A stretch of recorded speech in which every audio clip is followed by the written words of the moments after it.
Hello guys, welcome back to my channel queen video. তো তোমরা সব কেমন আছো? নিশ্চয়ই ভালো আছো। আর আমিও খুব ভালো আছি, কারণ দেখতে পাচ্ছ একটা বড় সাইজের ইলিশ মাছ নিয়ে এসছে আমার হাজব্যান্ড। তো তোমাদের আগের ভিডিওতে বলেই দিয়েছিলাম যে ও একটু 3 দিনের ট্যুরে যাচ্ছে, একটু মনটা খারাপ। তো তোমাদের ভিডিও দেখিয়েছিলাম। তো আজকে আমাকে বললো যে কী নিয়ে যাব, তো দীঘা থেকে ডাইরেক্ট বাড়ি এসছে। তার জন্য আমি বললাম তাহলে ইলিশ মাছ নিয়ে এসো। এদিকে পাওয়া যায়, তবে ওরকম মানে বড় সাইজের পাওয়া যায় না, ছোট ছোট সাইজের পাওয়া যায়। তা আমি বললাম যে তাহলে বড় সাইজেরই নিয়ে আসবা। দিয়ে ও এনেছিল 1 কেজি সাইজের একটা ইলিশ মাছ আর 1 কেজি চিংড়ি মাছ, মানে 2 কিলো দুটো এনেছিল। তো আমিও মানে বেশি দেরি করিনি, বরফ দিয়ে এনেছিল তো তাড়াতাড়ি ও নিয়ে এলো। আর কিছুক্ষণ পরে আমি ক্লিন করতে বসে গেলাম। তো আমার বাবা বলল যে তোকে কাটতে হবে না, আমি কেটে নেব, তুই আঁশগুলো ছাড়িয়ে রাখবি। তা আমি পুরো মাছ দেখতে পাচ্ছ, পুরো মাছটা আঁশগুলো ক্লিন করে নিলাম। তো আমি খুব মনের আনন্দেতেই আছি, আজকে ইলিশ মাছ খাবো। আর আমার ফেভারেট ইলিশ মাছ ভাপা আর চিংড়ি মাছ দুটোই ফেভারেট। তো ইলিশ মাছটা আমার মা বললো ভাপা করব, আর চিংড়ি মাছের মালাইকারি হবে। তো চিংড়ি মাছটাও তোমাদের ক্লিন করা দেখাবো।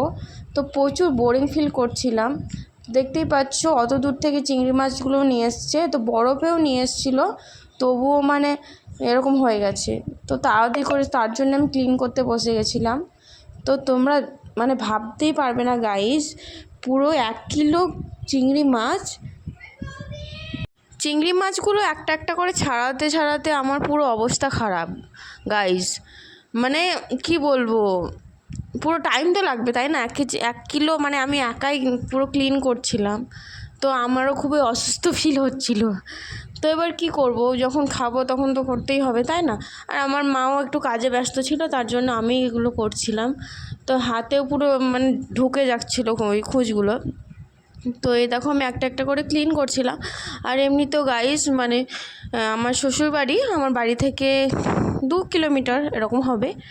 তো ভাবলাম যে আমরাও একাই কেন খাবো, তো ওদেরকেও পাঠাই। তার জন্য আমার বরকে বললাম যে ইলিশ মাছ কিছুটা আর চিংড়ি মাছ কিছুটা, দুটোই মানে একসাথে মানে ক্লিন করে রেখে দেবো। তারপর তখন ও যখন যাবে তখন ওকে দিয়ে পাঠাবো, ওরা খাবে রান্না করে। আমরা এখানে রান্না করে পাঠালাম না, মানে মানে রান্না করাই মানে সঙ্গে সঙ্গে রান্না করার খাওয়ার স্বাদটা একটু আলাদা গাইস, তাই না? আর রান্না করে পাঠাও ওটা একটু মানে কিছুক্ষণ পর খাওয়া ওটা একটু আলাদা স্বাদ। তা আমার তো মনে হয় ওটা মানে সঙ্গে সঙ্গে রান্নাটা একটু বেশি টেস্ট লাগে। আমাকে তো লাগে, তোমাদের কীরকম লাগে তোমরা কমেন্টে অবশ্যই জানাবে যে কার কার ইলিশ খেতে অবশ্যই ভালো লাগে। আশা করি বাঙালিদের সবারই ইলিশ খেতে ভালো লাগে, তাই না? ইলিশ মাছ হলো একটা মানে কি বলবো, একটা অনুভূতি। তাতে আবার ইলিশ ভাপা হলে তো আর কোনো কথাই নেই।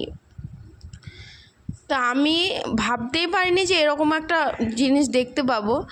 তো এতটা মানে ওর খোসাটা বার হলো গাইস, মানে চিংড়ি মাছ ছাড়িয়ে 250 খানিক হলো, এত কম হলো আমি ভাবতেই পারিনি। তারপর আমার মা সব রেডি করলো মশলাগুলো, তো আমাকে বললো এটা মেখে দে, ম্যারিনেট করে দে, তারপর তখন আমি চাপিয়ে দেবো।